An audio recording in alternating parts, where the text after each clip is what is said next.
How's it going?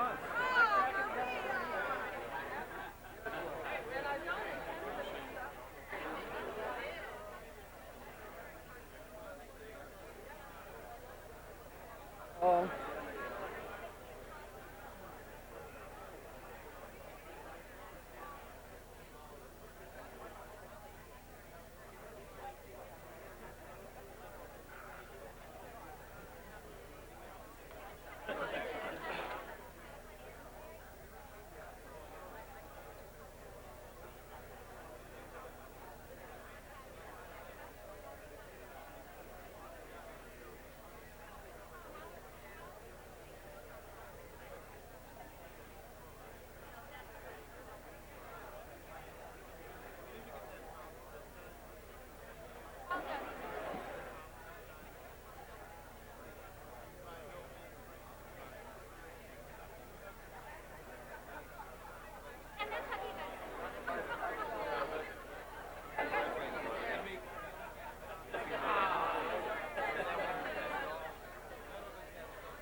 All right. What about you?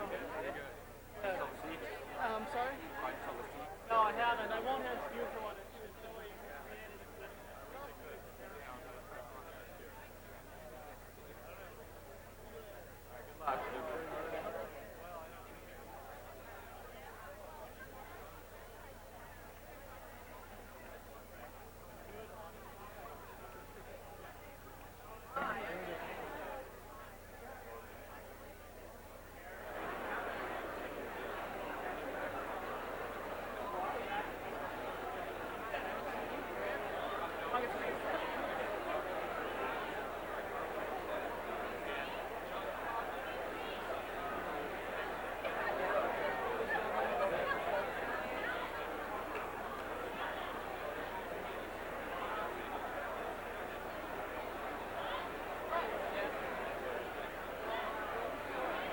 How do you are?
Good evening, ladies and gentlemen. I'm Marvin Kalb, director of the Shorenstein-Barone Center on the Press, Politics, and Public Policy here at the Kennedy School.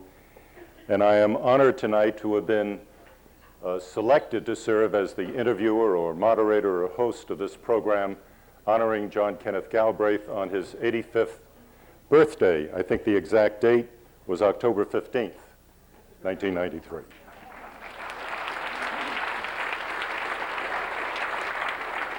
Professor Galbraith has been... This is a fair Kennedy School approximation to the date. We are working... We're going to do an analysis on this. Professor Galbraith has been a prominent and a prized part of the Harvard University community since 1948. He retired officially in 1975, but nobody believes that. He has been extremely active. He's the Paul Warburg Professor of Economics Emeritus, the author, I am told, of more than 30 books, but I could only gain track of about 50, including The Affluent Society, The New Industrial State, Economics and the Public Purpose, my own favorite, The Biography of Life in Our Times. He has a deep, broad background as a diplomat, a scholar, a writer, a politician. He has more honors than I can sensibly mention tonight. None, I suspect, more meaningful to him than that moment many years ago when a young Catherine Atwater looked way, way up at him and said, "I do." And I want to recognize Mrs. Galbraith, who is right here.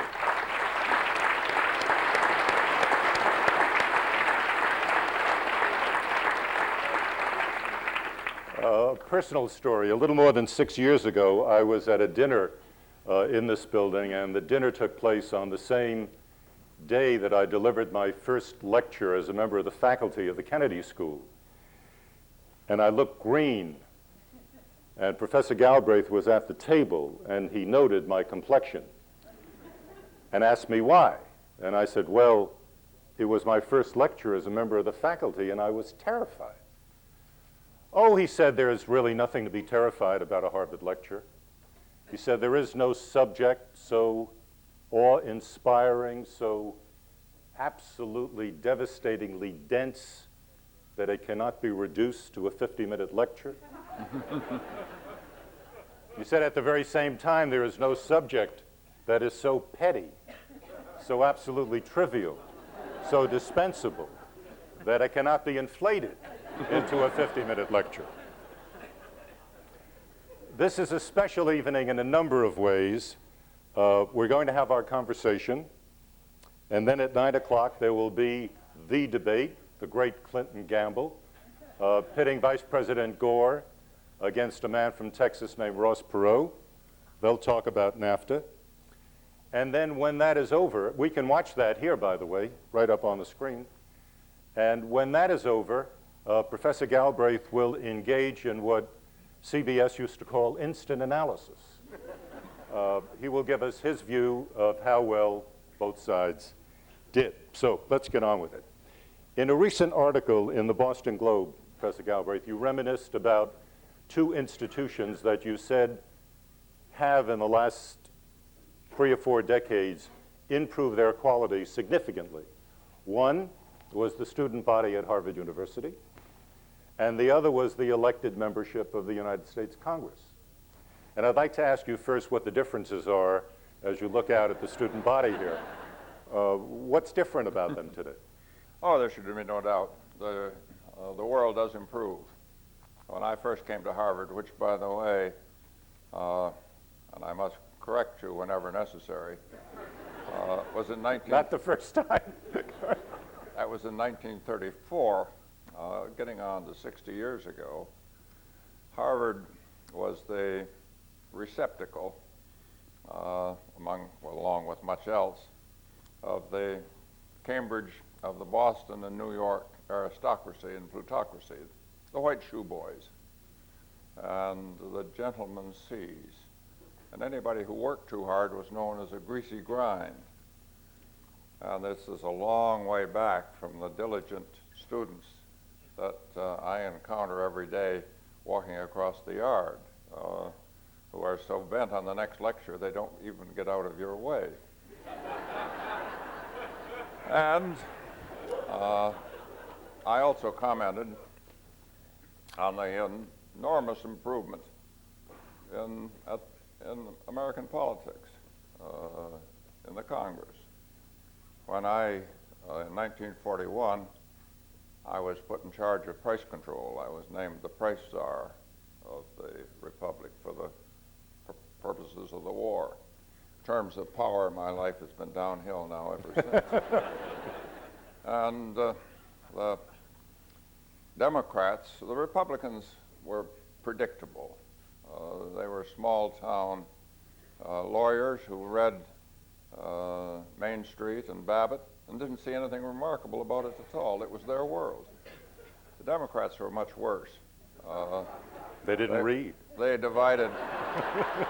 They divided broadly as between semiliterates from the South and questionable honesty in the North.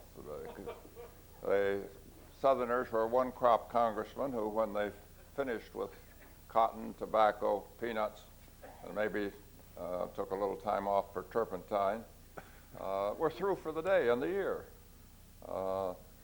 Until you had done business, as I did in those years, every week with Cotton Ed Smith from South Carolina, who the procedure, whenever somebody was dissatisfied with the farm price, Cotton Ed got in touch with his son, who was clerk of the committee, who was named Boll Weevil Smith. Cotton Ed got in touch with Boll Weevil, and Boll Weevil called Galbraith. You didn't have a full impression of that particular class of statesmen. The Northern Democrats were the appointees in substantial measure of Tammany, the Hague Machine, Curley here, Kelly Nash in Chicago, and they were subject to the peculiar and rewarding discipline of men, there were no women, of men who always were subject to indictment, knew that a threat of indictment was over their shoulders. So could there be any doubt that there has been in the Congress of the United States a really enormous improvement? Well, there is obviously some doubt in the minds of the American people because, according to the polls I've seen, their esteem for members of the Congress is right down there with the root canal specialist. And I was just wondering, what is it that you're seeing that they're missing? They do not have the opportunity of comparing what is past with what is present, as I do. And maybe they're not quite as intelligent.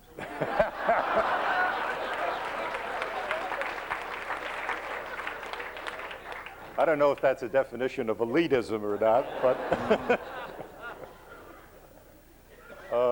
I'm sorry, did I stop you? Oh, no, not at all, not at all. The other group in American society that's right down there with the Congress today, in the opinion of the American people, is composed of journalists. And I know that you've always gotten along with journalists. You always do wonderful interviews. But why do you get along with journalists when so few others don't? Well, I would have no doubt about that. I have a certain experience with that profession. I practice it myself at times. I have one or two colleagues who think I still do.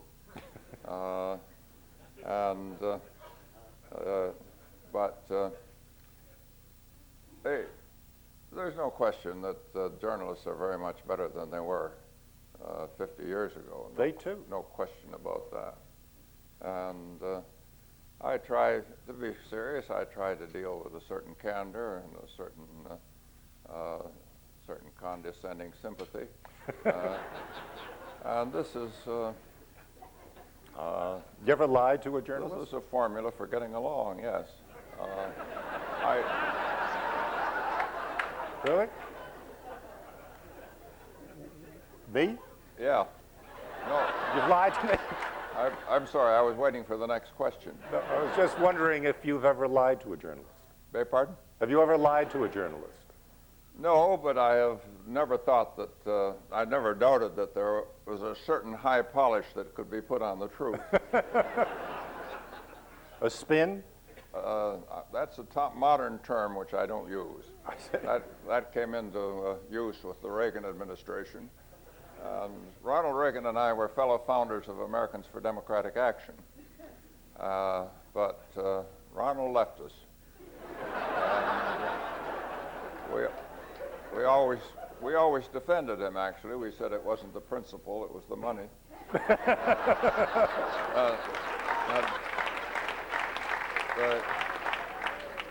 But spin control came into use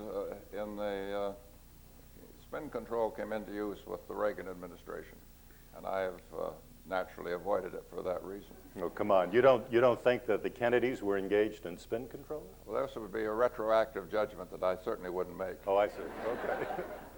What about specifically the impact of television on the public dialogue today? An awful lot of people would suggest that it has lowered the quality of the public dialogue. Would you agree? No, I wouldn't agree. I seriously hold to a basic commitment to democracy, and I think this has enlarged the participation in the democratic process. And while a certain number of people have taken advantage of television, I have no doubt in the world that there are a much larger number of people who have been exposed. Who's the politician, in your view, who has used that instrument best? Oh, that's an interesting question. I suppose maybe I would have to say it was JFK. He was, I remember going with him once to a press conference, and coming back to the Oval Office, or just outside, there were two television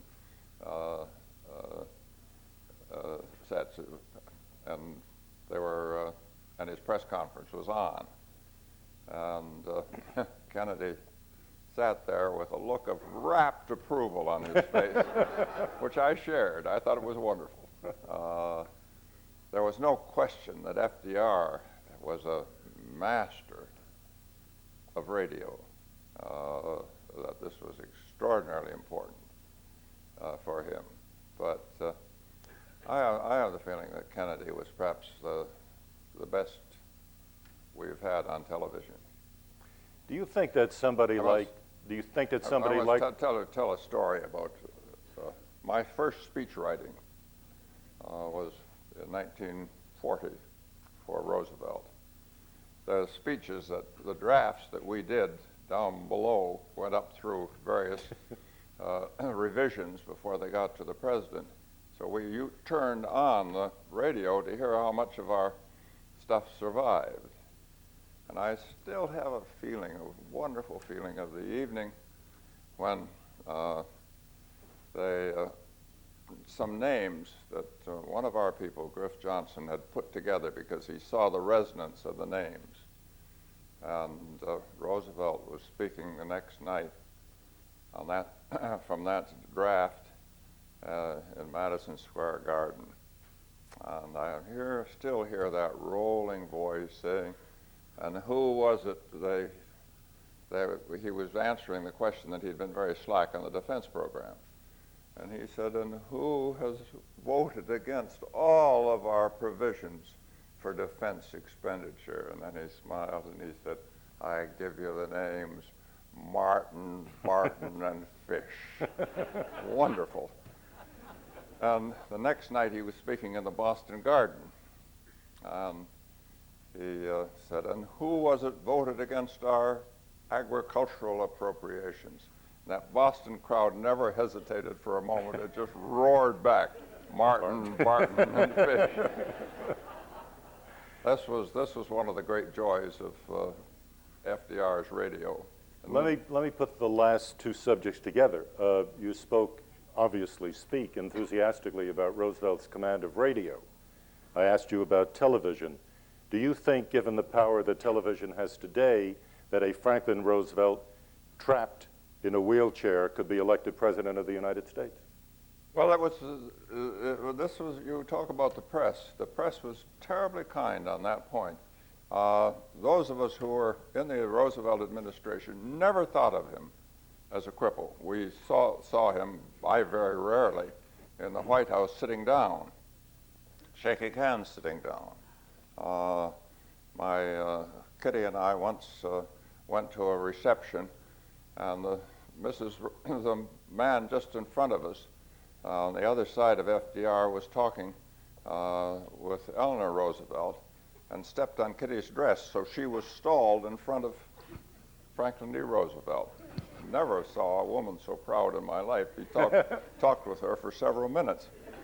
He was sitting on a high chair, and we never thought of him as a cripple. And they never got pictures as a cripple. So the point you make is a good one. It would have been much more of a handicap today than it was then, no doubt about it. Do you think he could have been elected? I wouldn't have any doubt as to the deeper intelligence of the American people. Even in an age of television? Even in an age of television. No one could resist Roosevelt and still maintain a measure of sanity. Economics, where you've spent so much of your life, how did you get interested in that field?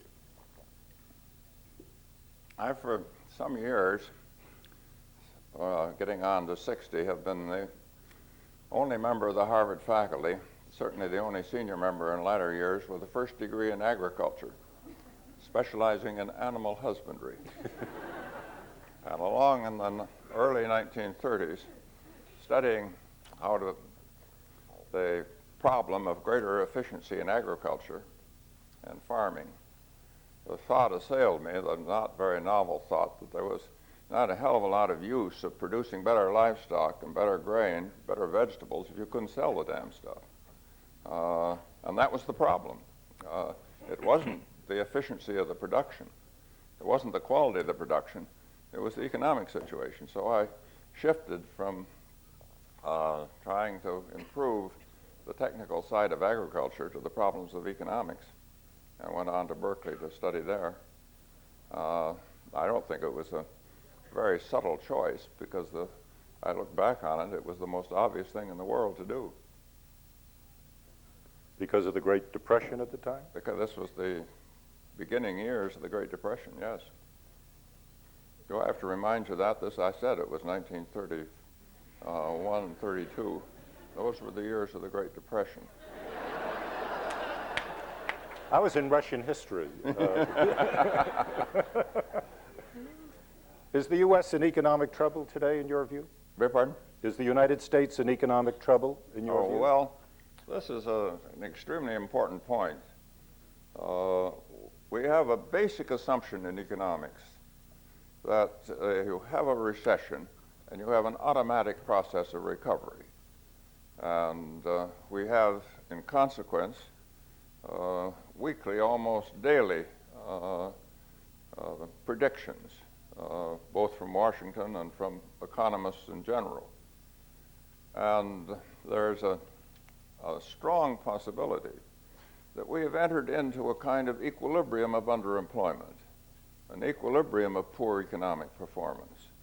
That happened during the Great Depression. At a higher level, I think it's entirely possible that this is what has happened now. What does that mean for the young people in this audience as they project a future 20, 30 years ahead? What kind of America will they be living in? Well, I think I hold to the diminishing, but I trust still influential group that the government can do something about it. I have no hesitation as to what should be done. I would like to see a strong, short-run stimulus program designed to increase the flow of aggregate demand, designed to break out of this equilibrium. I'd be willing to accept a modest amount of inflation to do that. And I think that is the only sure way of breaking out. I don't think that speeches or even predictions are going to do it, which is to some extent what we've been subject to these last 3 years. And still, to I think an unfortunate measure with the new administration. What specifically, if you had President Clinton's ear tonight, and maybe you do, I don't know, would you tell him? The first bit of advice would be the stimulus? Well, I'd have two things. I would move on a promise of low and lower interest rates for the encouragement that gives to investment, encouragement that gives to consumer borrowing. And then I would urge a very substantial program,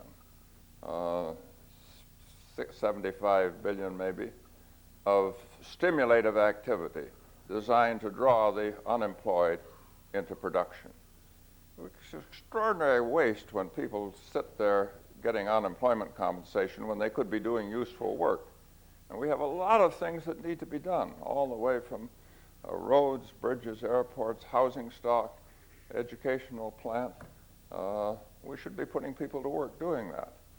Then when the economy recovers, this is the instrument of recovery, is the time to reverse the process and reduce the increased taxes, reduce the deficit, and follow a restraining policy. This is not a this is not an easy formula, but it is the only one we have.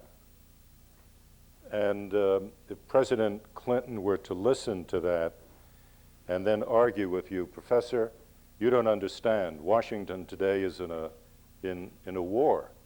There's a war between 1600 Pennsylvania Avenue and Capitol Hill. Oh, sure. I'm not minimizing the political difficulty, and I'm not suggesting that that a president doing this would in any way have an easy time.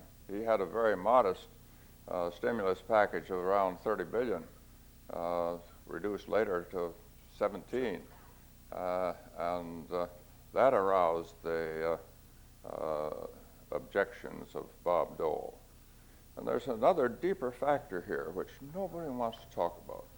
There are a very large number of people who find a recession or a depression very comfortable. Meaning? Well, people who are on Social Security, people who are in academic life, people who are in the professions generally. We hear an enormous amount of people being shed by the corporate bureaucracies. We never talk about how much a nicer position those people are in who do the shedding. We have all of these people, all of this part of our population, which, as I say, is not politically aroused by continuing recession, continuing stagnation. Now, nobody says that. There are some things you cannot be in favor of recession or stagnation. You can't be in favor of, well, you can't be in favor of Air Force aviator enjoyments. Everybody missed that. The Tailhook Club is what I had in mind. Maybe. You can't endorse that sort of thing, and you can't endorse recession. But the truth of the matter is that a very large constituency finds it very comfortable. Professor Galbraith, we're going to be inviting members of the audience to join us, but I'd like to engage your attention for a moment on an issue that may be related to Are you persuaded on this point of, do you like a recession? I love recession. Yeah, no. It's a great story. But I'd like to engage your attention on the issue of racism in the United States, which is another subject that does not get discussed a great deal. And we are overwhelmed as a society today with this problem in many different manifestations. Are you optimistic about the capacity of this country somehow to bridge racial differences? Oh, sure. I don't minimize I don't reduce in scale the problem. It's very serious. But this has been, the improvement in on this matter in my lifetime has been just enormous. When I was a student, when I first joined the faculty, the whole black community lived in south of the Mason-Dixon line in a continued situation of subservience. There was no racial friction because there was any manifestation of that was suppressed. There was no, they didn't vote. They had almost no education, minimal shelter, and no civil rights. One of the reasons we have a certain amount of conflict now is that we have enormously improved the underlying situation. And the same is true of the Hispanic population, the Puerto Ricans. Puerto Ricans had only a marginal relationship to the rest of the population. Now Puerto Rico is on the voting in a few days on the question of whether it becomes a state or not, whether it would like to become. That still has to go through the Congress. So I see this, there's a lot here that still disturbs me, and a lot of inequality is between the sexes which still disturbs me. But I can't for a moment think that anything in my lifetime has been so subject to such improvement in both matters.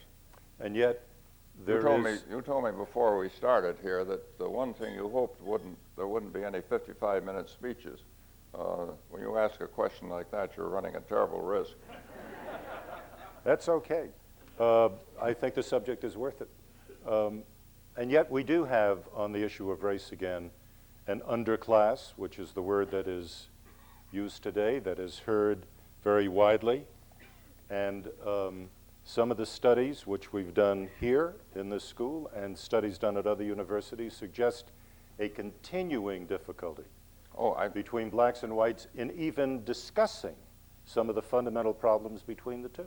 Oh, I totally agree. I've spent a certain amount of my recent life writing about this and talking about the culture of contentment which leaves outside the masses of people, the underprivileged in our great cities, and tends also to give us the new political dialectic, which was once between capital and labor, and is now between the much larger comfortable class and those who are outside. I don't minimize that for a moment. On the other hand, once again, this is to some extent one of the manifestations of progress. No one should doubt that the underclass in our cities, ghastly as that situation is, are in a much improved position to what they were, their parents or grandparents were as rural workers in Mississippi. Okay, we're at that point where if you want to ask questions, do come to the two microphones which are down here on either side. And while we're waiting, I see Professor Neustadt right in front of me, and I would like to give you an opportunity of asking Professor Galbraith the first question. Sir. All right. Dan and I spent a lot of time around here studying the presidency. You spent a lot of time consulting with presidents. What's your view of what constitutes effectiveness in the White House and how we go about getting it?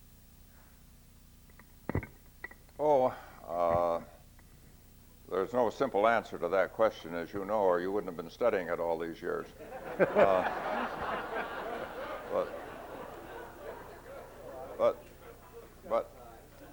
But I would place first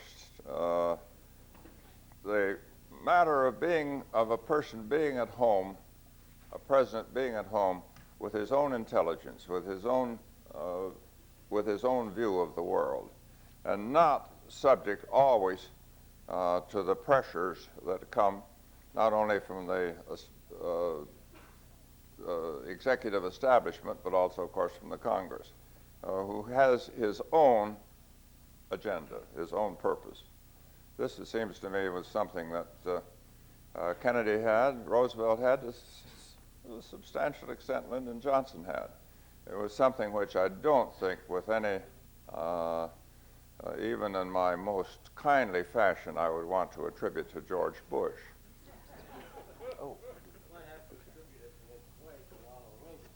You would to some extent, and this I would say that from the point of view of Reagan's supporters was a source of strength. I don't think this entirely denies the point.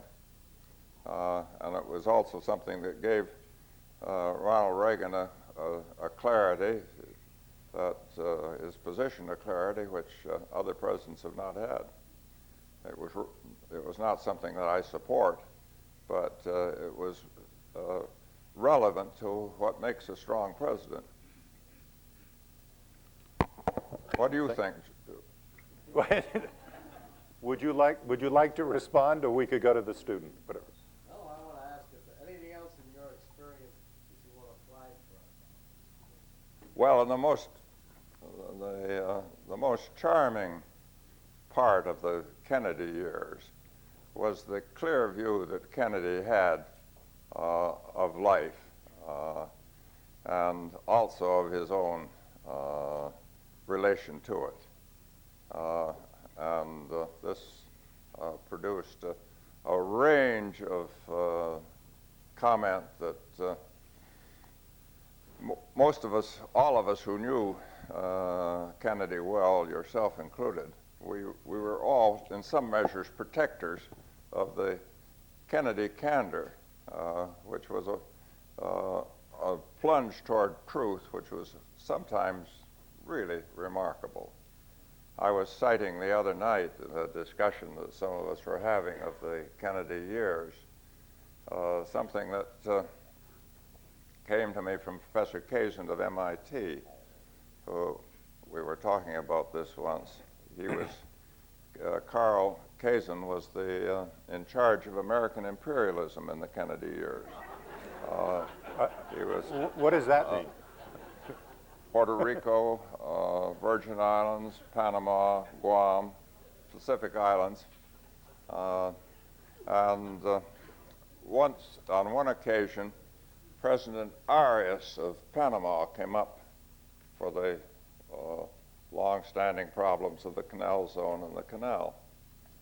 And Kennedy met him at 9 o'clock one morning and had to break off again after about three-quarters of an hour for other things, and was meeting him again at noon. And before he met him again at noon, he called Carl in for some papers and information that he needed for the further discussion, and said to Carl, "You know, I'm not doing this very well." And Carl, who was a very serious man, said, "Well, why not, Mr. President? What's wrong?" Well, Kennedy said, "He says we've been screwing them all these years, and I agree."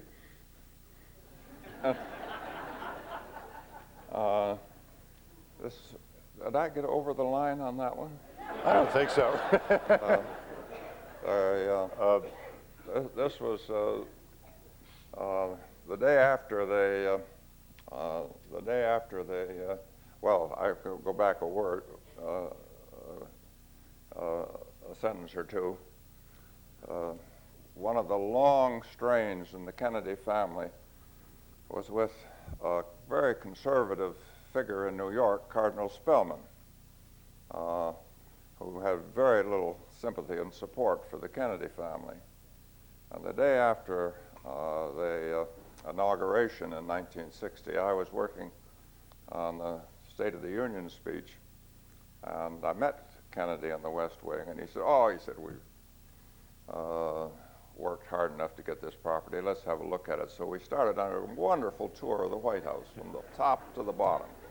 Kennedy turned over chairs and looked to see where it came from. Said, "Mamie Eisenhower got that one at Sears Roebuck."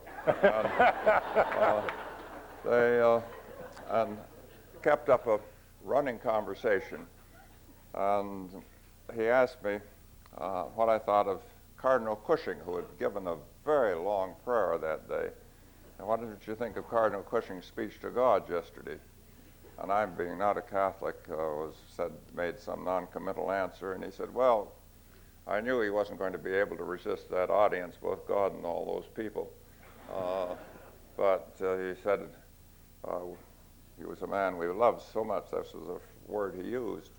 So it was wonderful having him there. And then he said, about halfway through that prayer, I had one of those thoughts that really make your day.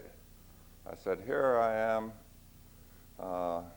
John F. Kennedy, the first Catholic president, being inaugurated, and Cardinal Spellman's watching it on television.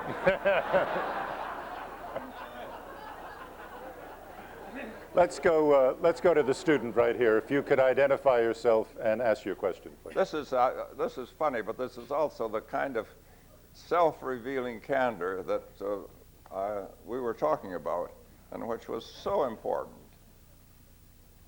Please. Professor, my name is Bert Huang. I'm a sophomore at the college studying math and economics. I'm a member of the Student Advisory Committee here at the Institute of Politics, and I'd like to thank you for coming here. I'm having difficulty hearing, but you repeat the question. He's a member of the, he's a member of the Institute of Politics student group, and he's delighted that you're here. Why don't you speak directly into the microphone so that he could hear? Professor, as someone with a very unique perspective on history and somebody who's familiar with the train ride between Boston and Washington, I'd like to comment on how the relationship between the academia and the university and the government has changed over the years. Did you get how the relationship between academia and government has changed over the years? I don't think so. It has varied, but my knowledge of this is very much related to Harvard. In the Roosevelt years, you could hold a meeting of the younger members of the Faculty of Economics on the Federal Express going to Washington almost any weekend night. We all had something or other we were doing there. And I just heard that 12 members of this school are now in the Clinton administration. I would think that that association, which certainly has varied, there should be no doubt about it, is somewhat closer when the Democrats are in power than when the Republicans are. Dan Quayle has a point there about the intellectual elite. But I wouldn't see any great change in this. What do you think?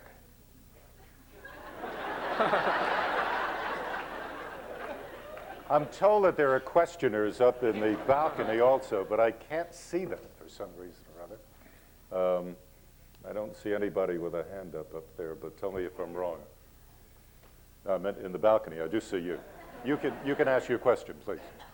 Professor Galbraith, is there anything, my name is John Warner and I'm at the School of Education. Is there anything that you've learned in the context of politics that scares you and you wish you hadn't learned?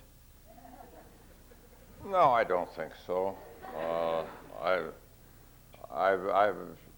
certainly had a certain discriminatory tendency, so that if I approve of something, I like something, I become very learned in it. If I find it personally objectionable, I dismiss it as unimportant. Words to live by. Ira Jackson, I see here, has been closely associated with the university and the school. Go ahead. Professor, before I ask my question, I, at the risk of embarrassing you a bit, wanted to relate your presence here tonight with this space and the John F. Kennedy School of Government. I don't think it's well known to many, except those of us who go back 20 years or more, who know of your role in supporting the creation of the school, this building, the forum space, and a particular room up on the 3rd floor, which you thought was important to link this building with the college. It's called the Senior Common Room. And at a critical time in the life of the school, you not only led the fundraising effort to name that room and to construct it in the memory of Merle and Johnny Fainsod, but you also gave the largest gift to make it possible. So your contributions to this community are legion. Also, before asking my question, I have to just digress one more moment. I was in Ec 10, as were tens of thousands of other Harvard undergraduates, and we never got to ask you questions back then, but I was in Sanders Theater during your very last lecture when one young man had the temerity to raise his hand, and you acknowledged him, and he asked you, Professor Galbraith, exactly how tall are you? And your answer to a standing ovation, your last lecture at Harvard, this is apocryphal, but I remember it to be roughly true, was as you leaned your lanky frame over that podium, son, I'm the tallest man in the world.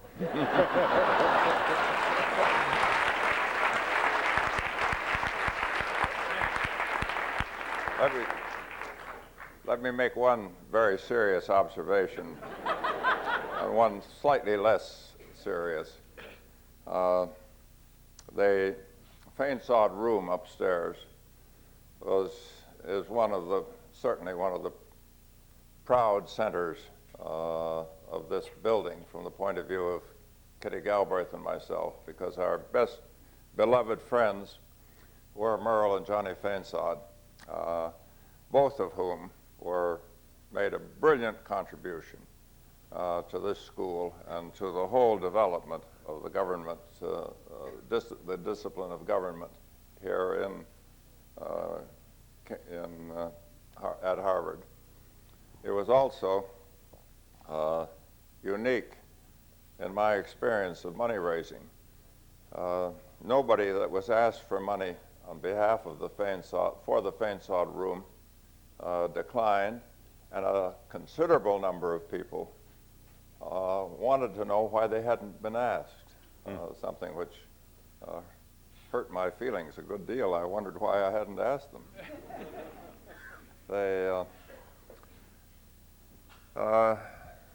I've told many times, and some of you here have heard me, the position of the tall man in our society. It is the only form of discrimination that is still allowed, politically correct. You can say the country is standing tall. You can't say the country is standing short. You can say that he's a nasty little man, but you very rarely say he's a nasty big man. My feeling on this whole matter goes back many years ago to a big session in Washington where I was called into the presence of Charles de Gaulle, also very tall, who said to me, "Professor, what is your philosophy of your vast height?" I had written about this in a little book I did on my youth in Canada, where the Galbraiths were all very tall. And I said, well, Monsieur President, we tall men are taller than anybody else. Therefore, we're more visible. Therefore, our behavior is better. I didn't tell him what Mencken, great comment of Mencken. You know what Mencken's definition of a conscience was? No. That inner voice that tells you someone might be looking.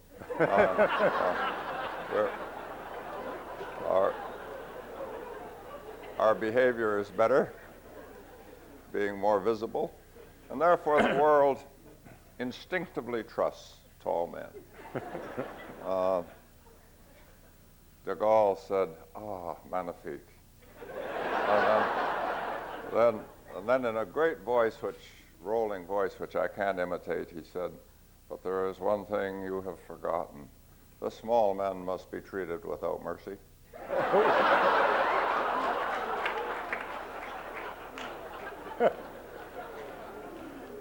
Ira, did you have a question in there? Well, using that height and perspective, Professor, I was hoping that you might go beyond predictions about equilibrium of lower employment and immediate predictions about what needs to be corrected, to look a little bit beyond the horizon and into the 21st century. I've always found your writings to be both penetrating and optimistic. And what's your prognostication or prediction about this next century for so many people in this room who are going to help to shape it? Look, I would have no doubt as to what my answer on that would be, and it's a wonderful question. The thing that I wake up with every morning, I hope many of you here do, is something that we've been talking about earlier. I'm talking about the United States. That is the number of people who live outside the structure of well-being. who live outside the general consensus of satisfaction, of contentment, and whom we call the underclass.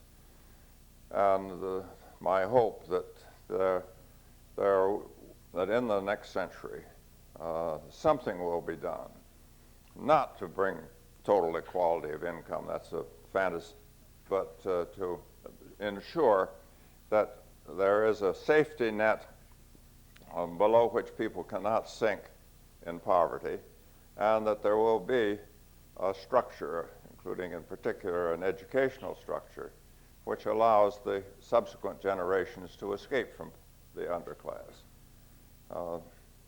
We shouldn't be we have a great resistance to talking about one of the things that's required.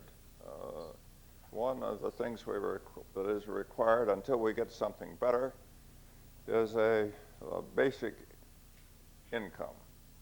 Nothing denies liberty so much as the absence of money, the total absence of money, something we far too infrequently mention. And, as I say, there must be, in the larger economic behavior, job opportunity, so that you can escape from the support structure. And there must be the opportunity and in some measure, the compulsion to the kind of educational process which allows the next generation to go on up. Those are the things which, in answer to your question, I dwell on, and which seem to me to be absolutely central. Nothing is quite so disturbing in our time as the notion that the safety net, that relief is somehow objectionable, somehow deleterious. Relief from the government? It isn't perfect, but it is an awful lot better than nothing at all. When you say relief, do you mean relief provided by the government? Absolutely. Who else is going to provide it? That to be done through this? Absolutely. I want to see a safety net so that nobody sinks into poverty. And some people are going to abuse that, there's no question about it. But on the whole, the return from that is far greater than the cost. And I would like to see a redirection of public expenditure, particularly in these post-Cold War years, from the military to the social sector. And I'm prepared to see very substantial, once the economy is functioning again, substantial reallocation of income from the very rich to the very poor. The notion of the 1980s that the rich were not working because they had too little money and the poor were not working because they had too much money is a doctrine which I find it difficult to urge. We could take one more question right here, but just promise me that it'll be a quickie. Go ahead. Professor, my name is Jarrett Blanc. I'm a freshman at the college, and my question is two short parts. No, come on. The first part is that you said earlier that both the Congress and Harvard have improved since the 30s and 40s. Yet during the 30s and 40s, the Congress and Harvard and the rest of the elites of the country defeated the Depression and then defeated the Nazis. Now we seem to be slipping from victory in the Cold War into a morass of mediocrity. And I was wondering if that would imply that the Congress and Harvard are less powerful than we'd like to think. And You repeat that. I'm not a freshman.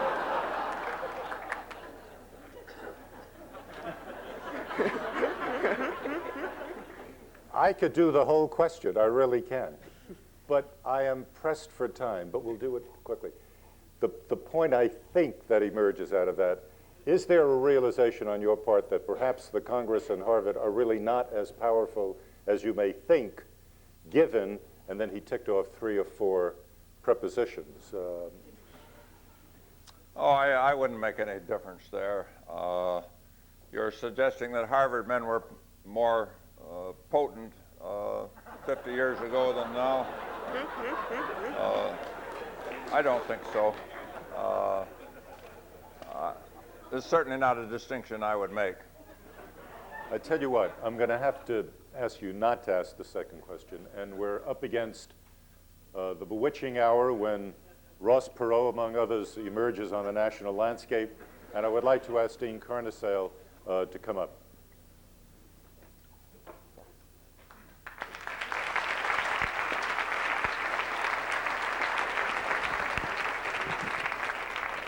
Let me be brief. First, to thank Marvin for having the courage to interview Ken Galbraith. And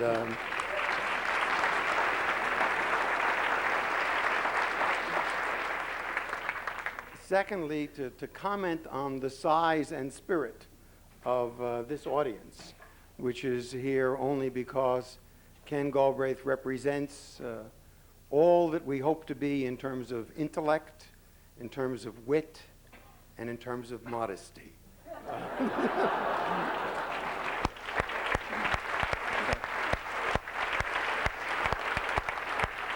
So I hope you will all join me in what turns out to be roughly only the third birthday party for the 85th birthday, the birthday baby, Ken Galbraith, to wish many, many more. And I think we should sing Happy Birthday Absolutely. to Ken Galbraith. So if you would. Happy birthday to you. Happy birthday to you. Happy birthday, dear Ken. Happy birthday to you.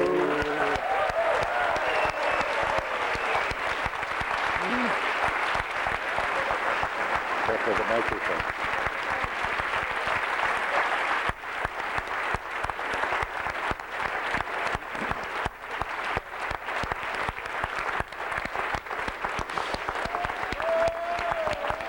Hey, terrific.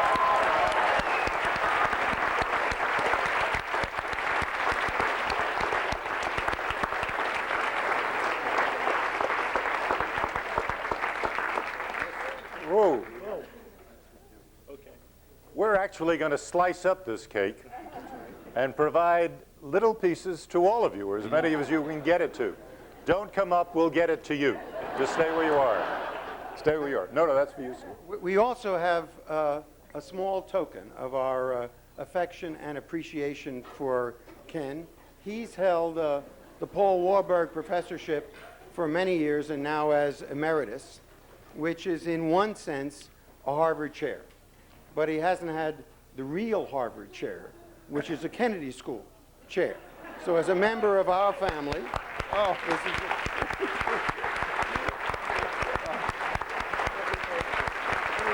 Kitty, Kitty, you have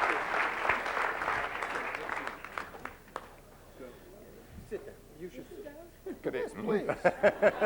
Very good.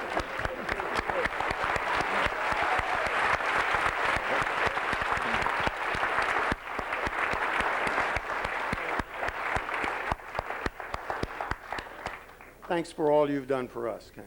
Thank you very much. This has been a wonderful evening for me, a wonderful evening for Catherine Galbraith, and I have just one concluding thought. I love you very much.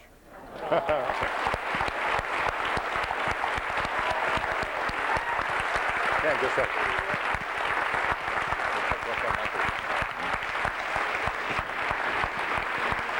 if we can, and that's where I can.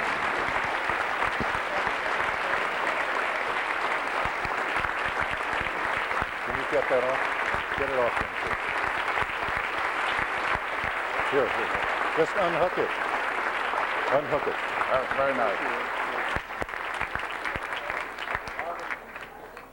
Thank you.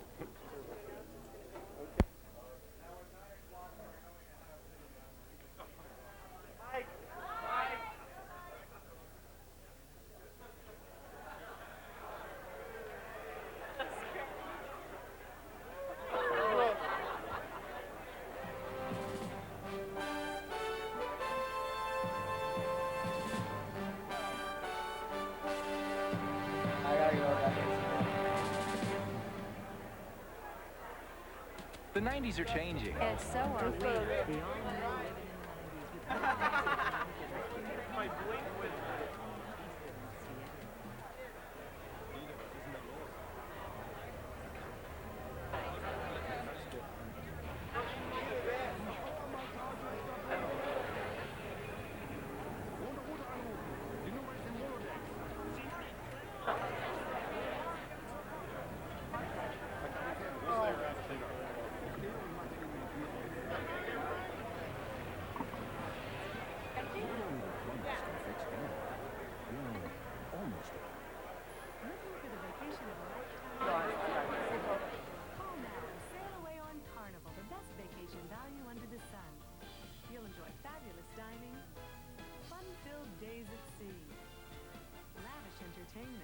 Plus visits to some of the world's most exciting ports of call, all for one low price.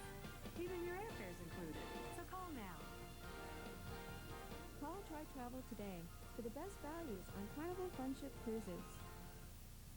A real estate market update brought to you by the Metro Marketplace. This is a great time to buy a home. The prices have stabilized. The interest rates are the lowest they've been in years. I've been in the business 23 years, and I can't remember when the banks have offered so many programs for either first home buyers or people wanting to move up in the market. It's an exciting time. Tune in to Channel 2 in the western suburbs and to Channel 20 in the Cambridge and Arlington areas. Find your next home on the Metro Marketplace. This is no ordinary workshop because it's filled with master mechanic hand and power tools from True Value hardware stores. From power tapes to circular saws, professional quality master mechanic tools can make the most of every job you face. The best in the business. Thanks for joining us, and good night.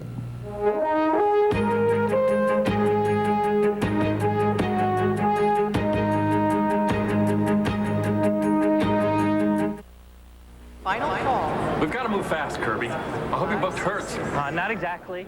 But this...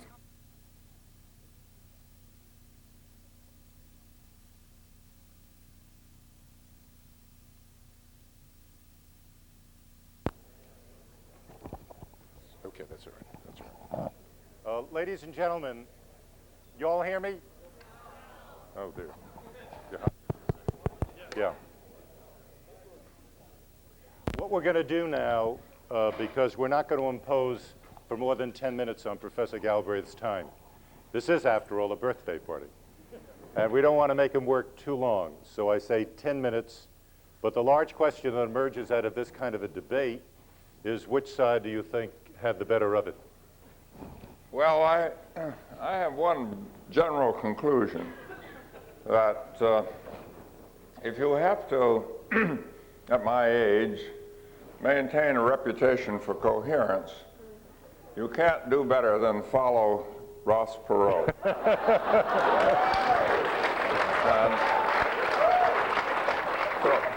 So I have a certain sense of gratitude for him tonight. He did well by, he did well by both of us in that respect.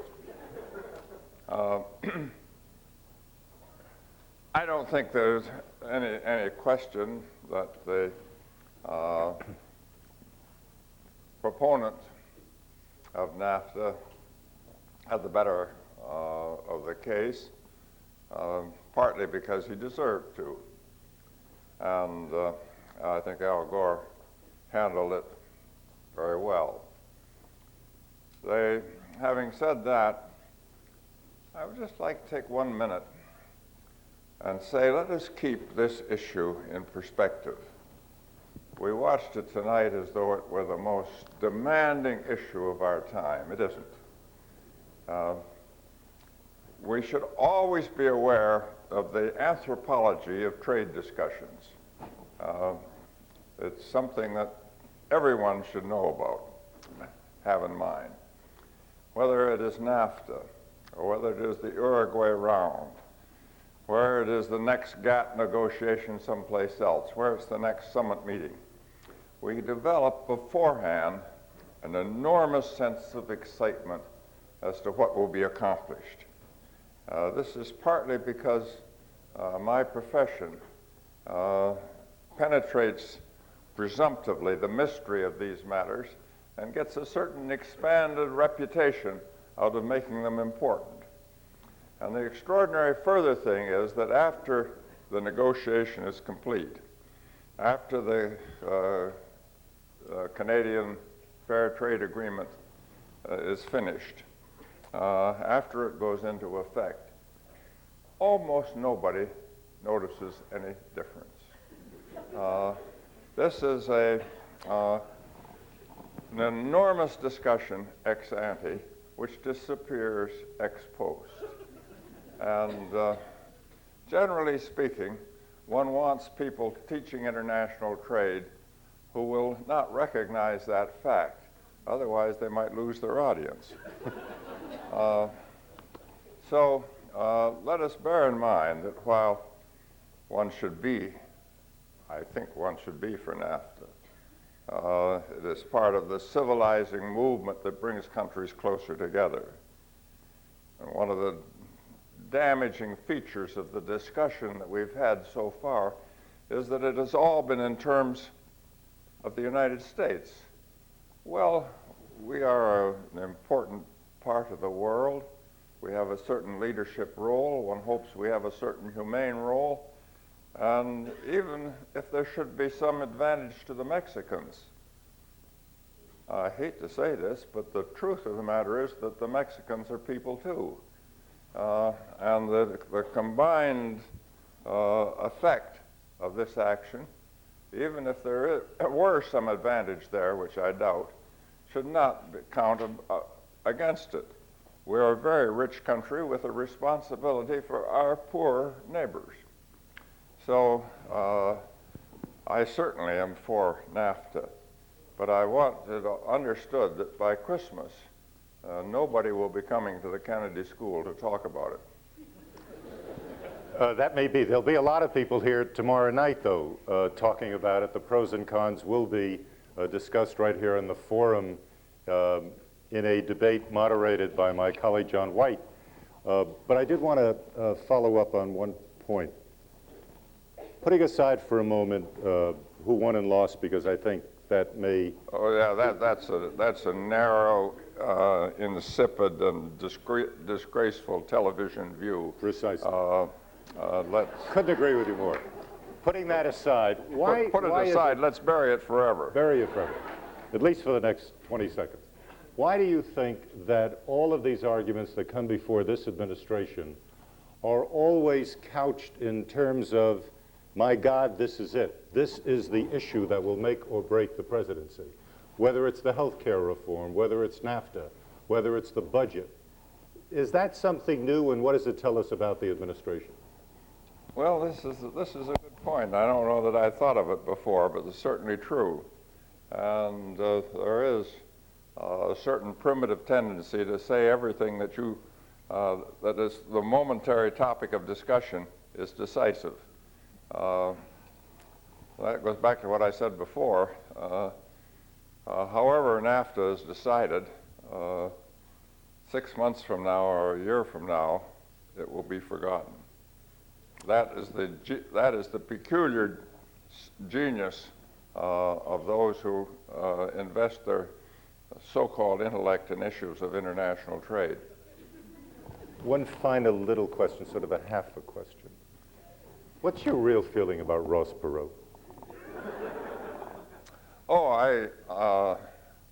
I'm devoted to Ross Perot because I have a deep commitment to the political process, and in my lifetime, there has always been somebody.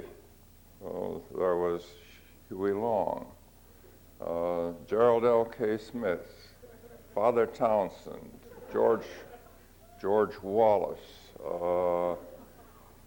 Go on. In this great democracy, we always have somebody available to capture the 15–20% of the people who are otherwise insane.